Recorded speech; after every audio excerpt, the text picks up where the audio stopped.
Serge Bissot, bonjour. Bonjour. Nous recevons aujourd'hui deux invités. Le premier, il s'appelle Isaac Hervé Ndior, expert HSE, c'est comme ça que vous dites, hein? Gestion des risques, sécurité, catastrophe. Et donc vous êtes un professionnel, merci beaucoup d'avoir accepté notre invitation. Et juste à côté de vous, nous avons Vivien Faton. Oui, monsieur. Ça vivifie là. C'est bien, merci beaucoup. Vous êtes justement le président de la coopérative de recyclage des déchets du Bénin. C'est beaucoup, hein? Ah ouais. On a combien de types de déchets au Bénin déjà? Nous en avons plusieurs. Plusieurs. Il y en a qu'on trouve ici, qu'on ne trouve pas ailleurs, au Nigeria, ou c'est toujours le même type partout? C'est le même type de partout. Ah d'accord. Ben, on va voir tout à l'heure. Et puis, Serge, la gestion des déchets au Bénin ne se résume pas seulement à collecter et à transporter donc, des ordures. Il y a beaucoup plus. Exactement, elle touche directement à nos comportements, à notre éducation, à notre sens de responsabilité citoyenne. Alors, pour mieux comprendre cette problématique, nous recevons aujourd'hui des invités au regard complémentaire. Merci, bonjour et merci d'avoir accepté notre invitation. Alors, monsieur Isaac Hervé Ndior, avec votre expérience en gestion des risques, comment analysez-vous le problème des déchets au Bénin? Le problème de la gestion des risques, pour ce qui est des comportements, parce qu'il faut avoir un comportement exemplaire, le problème de la gestion aujourd'hui, il est un peu global. Pourquoi? Parce que les actions, il y en a. Le gouvernement, l'État a mis tout en place pour que les moyens suivent. Mais le problème réside plus dans les comportements qui ne suivent pas. Voyez-vous, dans une gestion de risque global, le système c'est un peu comme un maillon. Là-dedans, on a les organisations qui peuvent être publiques ou privées. Il y a les moyens techniques qui sont mis en place, notamment avec les entreprises qui mettent les dispositifs à la disposition des usagers. Et le comportement des usagers aussi. Et quand bien même ces dispositifs existent, peu importe l'endroit, les comportements restent toujours rédhibitoires. Mais pourquoi, malgré les efforts du gouvernement en place, les déchets restent toujours un défi? Oui, c'est normal que les déchets restent toujours un défi parce que c'est les comportements qu'il faut changer.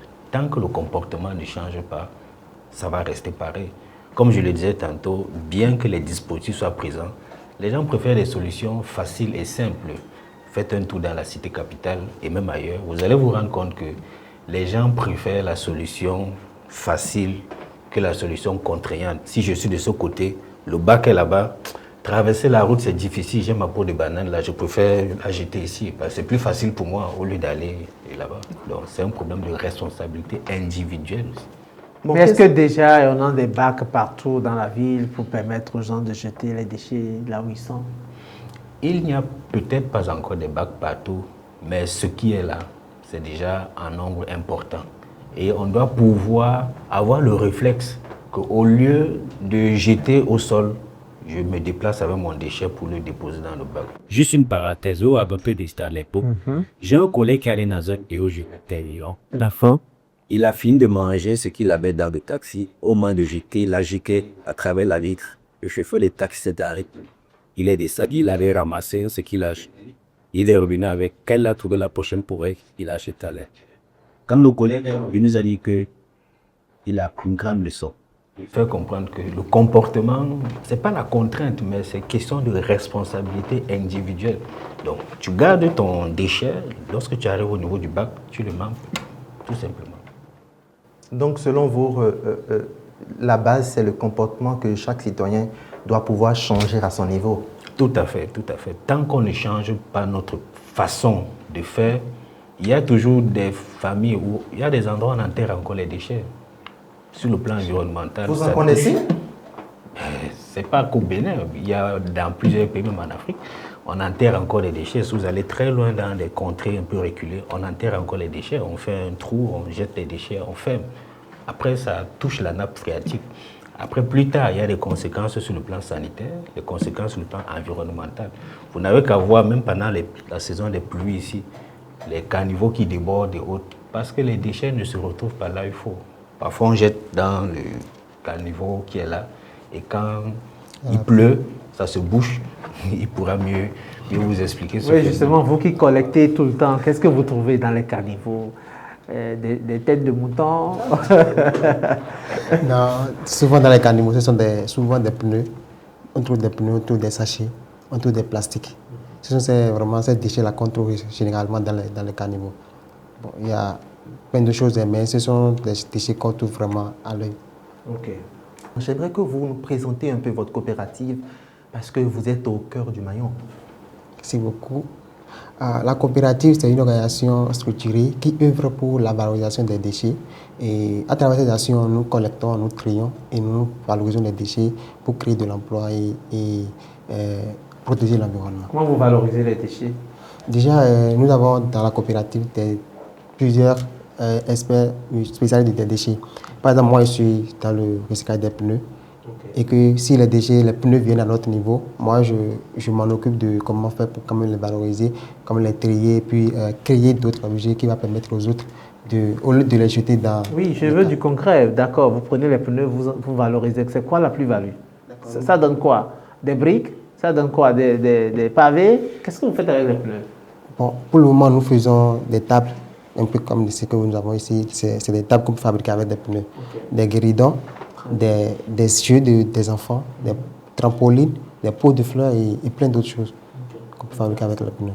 Bon, selon vous, en quoi l'éducation citoyenne, comment est-ce que vous pouvez amener les populations à vraiment changer leur comportement à la base? Monsieur Isaac Njor en a fait mention tout à l'heure. Oui, d'abord la population faut comprendre qu'il faut d'abord aller changer la mentalité de la jeunesse que nous sommes. On va aller où? Dans les maisons, dans les entreprises et dans nos écoles également. Parce que nous en faisons plusieurs. Les années passées, on a eu à passer dans les écoles pour des sensibilisations. Et même les responsables ont trouvé même utile que nous ayons des clubs de recyclage dans les écoles également. Pour permettre à ces élèves-là qui jettent déjà les déchets partout dans la boîte ou dans l'école, de les collecter quelque part et de savoir comment fonctionne le système de tri et de valorisation des déchets. Si je peux ajouter un peu à ce qu'il a dit. Donc, à côté de l'éducation qui doit se faire à la base dans tous les domaines, notamment, comme il a si bien dit, dans les écoles, les mosquées, partout où il y a du monde, parce que c'est un maillon essentiel pour changer les comportements. On a aussi la valorisation des bonnes pratiques. Pourquoi? Un exemple simple. Si vous avez votre enfant qui, toutes les fois que vous achetez des biscuits, des bonbons à la maison, et qu'il prend, il jette au salon, vous allez le réprimander à chaque fois. Mais s'il y a l'autre qui, après avoir fini de manger, soit il débarrasse la table, il nettoie, il s'en va jeter à la poubelle, ça, c'est des pratiques qu'il faut encourager. Donc, on pourrait faire un système, quand je dis valorisation, sur le plan communautaire. Pourquoi pas faire le classement des quartiers les plus propres pour valoriser ainsi peut-être à la mairie, on peut les faire des dotations, un peu avec des ONG comme la sienne, peut-être mettre des bacs en plus, quelque chose comme ça. Bref, valoriser également ces bonnes pratiques. Et aussi, amener les gens à comprendre que moi, si je suis en train de salir, la ville la plus propre n'est pas celle-là qui est propre. Non, c'est parce que chacun a pris conscience que la propreté, c'est un bien. Oui, mais malgré ça, il y a toujours des dérives. D'autres pourraient dire qu'il faut sanctionner. Qu'est-ce que vous en pensez? Non, ça ne sert à rien de sanctionner. Non, ça sert à rien. Il faut laisser les disciplines couler. Il faut sensibiliser. On a sensibilisé pendant des années, mais pourtant ça ne change pas. Quand vous faites quelque chose, avec la contrainte, vous ne trouvez pas la plus-value de l'action que vous menez. C'est vrai que quand on vous dit fais ça, fais ça, fais ça, vous faites, mais vous ne réfléchissez pas. Mais une fois que vous avez pris conscience que c'est de ma responsabilité de le faire, vous le faites aisément. On n'a plus besoin de vous forcer. Prenez l'exemple.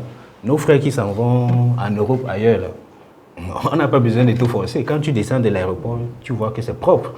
Tu as ton déchet, tu regardes à côté, tu dis « Ah, si je jette ici, on va m'arrêter ».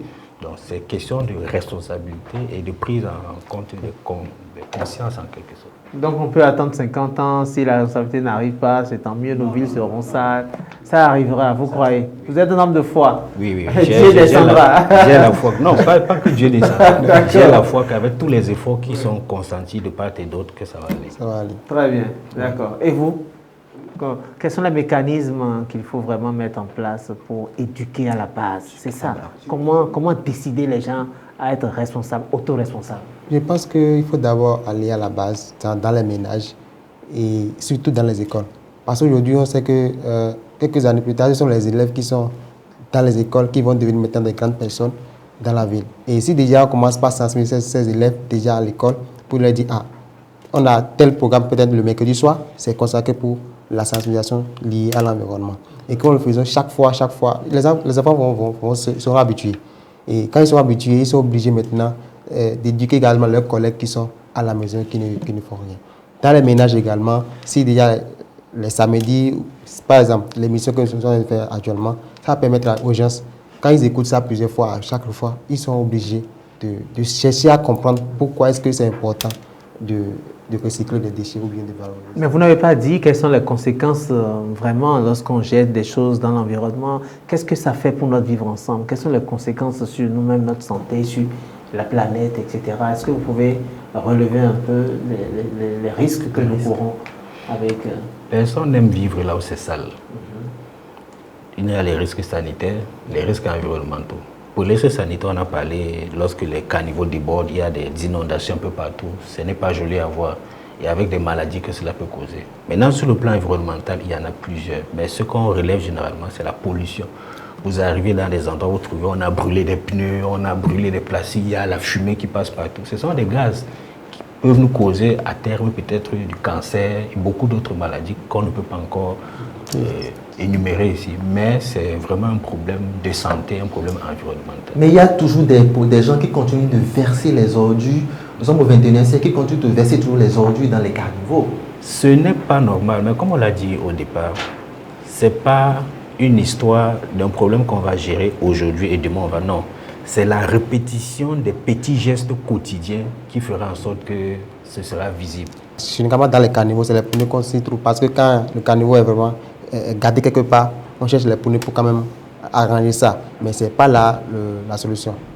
Parce que les poneys même vont s'enfoncer dans les caniveaux et ça va créer d'autres choses sur l'environnement. Mais si déjà on peut avoir quelques dépotoirs de pneus dans les villes, ça va quand même aider la population aussi. Monsieur Isaac, votre mot de fin? Mon mot de fin, ce sera un peu pour globaliser tout ce qu'on a dit ici.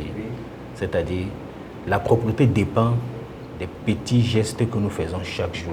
Et c'est ça qui va rendre ça visible. Changer de comportement et tout ira bien. Monsieur Vivien? Alors pour moi, les ordures ne sont pas des déchets, ce sont des richesses mal exploitées. Et chaque Béninois que nous sommes, nous devons prendre conscience que nous devons valoriser. Nous devons d'abord prendre conscience de mieux gérer ces déchets-là dans nos quotidiens pour qu'ensemble nous puissions avoir un Bénin meilleur. Les ordures sont des richesses mal exploitées. Les ordures sont des richesses mal exploitées. C'est ce qu'il faut vraiment retenir pour cette chronique environnement. C'est l'ordure. L'ordure. Oui, ah, c'est de l'ordure. Les ordures sont de l'ordure. Tout à fait. Eh bien, chers téléspectateurs, nous sommes à la fin de notre émission. Retenez une chose essentielle. La gestion des déchets n'est pas seulement une affaire de structure ou de politique publique. C'est avant tout une question de comportement. Nous pouvons avoir les meilleurs systèmes de collecte, les meilleures initiatives de recyclage, mais sans citoyens responsables, les résultats resteront limités. L'éducation citoyenne apparaît donc comme la clé. Éduquer dès le bas âge, sensibiliser sans relâche et surtout montrer l'exemple au quotidien.